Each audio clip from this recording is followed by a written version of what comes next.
The rover has been investigating the Yellowknife Bay area as part of an effort to pick the exact location of our first drill activity on Mars. The images being returned by Curiosity show a diverse collection of interesting features, including sedimentary rocks, pebbles, cracks, nodules, and veins. The vein features are seen as a bright white material, and we see them just about everywhere we look in Yellowknife Bay. The ChemCam instrument has found that these veins contain elevated levels of calcium sulfate, likely in the form of basanite or gypsum. Gypsum veins are also seen here on Earth and are associated with water percolating through cracks in fractured rocks. The exciting news from all of this analysis is a candidate site where Curiosity will conduct its first drilling activity. This site is located only a few meters away from the rover's current location and lies in a flat area suitable for drilling. The team hopes to drill directly into one of the veins and place the powder into the SAM and Chemin analytical instruments. These instruments will give us detailed information about the composition of the material. We began our first drilling campaign at the site we named John Klein. John Klein is an area that has a set of flat, platy rocks that are perfect for the first use of the drill. We were able to place the arm safely and drill vertically down into the rock to collect as much sample as possible. We started by making a small divot to test the hammering mechanism in the drill. This worked perfectly, so we proceeded on to make a mini hole. Our mini drill test drilled 2 centimeters down into the rock. We compared the tailings created by the mini drill to the extensive set of test rocks that we've drilled here on Earth at JPL and determined that the materials that we see on Mars are safe to ingest into the system. After these preparations, we were all very excited to move on to the big event. We drilled 6.5 centimeters down into the rock. We used the camera on the end of the arm to take pictures. Here we see 2 holes. First on the right is the mini drill hole. In the center of the picture we have the full hole. The gray tailings tell us that there's something different about the inside of this rock than the surface of the rock. In the coming weeks, one of the things that we're trying to do with this first hole is to use this gray powder that we collect to clean the internal surfaces of the drill. We do that by moving the arm and swishing the powder around. This was a great week for Curiosity. We got to see something we've been waiting for quite some time. Sample in the scoop confirming that our first drill on Mars collected as we had expected. This was an important event as this is the first time a drill has been used on Mars to collect sample for analysis by instruments on the rover. We use these computer-generated images of different volumes to help us visually identify how much we've collected.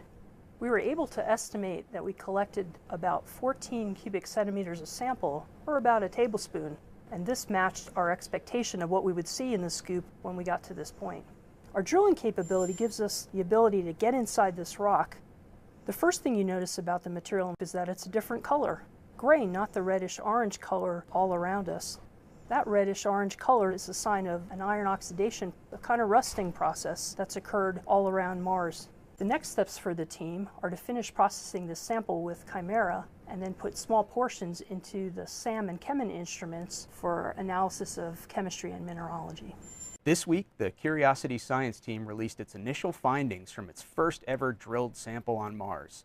This sample was collected from the John Klein drill site, which is located about 500 meters east of where we landed about 7 months ago. Curiosity obtained her first drill sample and passed that sample on to her onboard analytical instruments called Chemin and SAM. These powerful instruments tell us about what minerals are present in these rocks and whether they contain the ingredients necessary to sustain life as we know it. What the Curiosity team has found is incredibly exciting. When we combine what we've learned from our remote sensing and contact science instruments with the data that's coming in from Chemin and SAM, we get a picture of an ancient watery environment which would have been habitable had life been present in it. As an example, the information that we're getting from the Chemin instrument tells us that the minerals that are present in this lake bed sedimentary rock at John Klein are very different from just about anything we've ever analyzed before on Mars, and they tell us that the John Klein rock was deposited in a freshwater environment. This is an important contrast with other sedimentary environments that we've visited on Mars, like the Meridiani Planum landing site, where the Mars Exploration Rover Opportunity has been operating since 2004. At that site, sedimentary rocks record evidence of an environment that was only wet on a very intermittent basis. And when it was, the waters that were there were highly acidic, very salty, and not favorable for the survival of organic compounds. This is in direct contrast to the freshwater environment we're seeing here at the John Klein site. The SAM instrument is telling us that these rocks contained all the ingredients necessary for a habitable environment. We found carbon, sulfur, and oxygen, all present in a variety of states that life could have taken advantage of.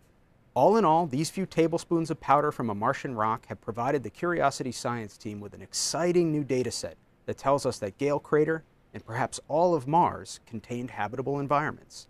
This is an incredible success for the Curiosity mission to Gale, and the science team is looking forward to digging deeper into Mars's ancient watery past in the weeks, months, and years ahead.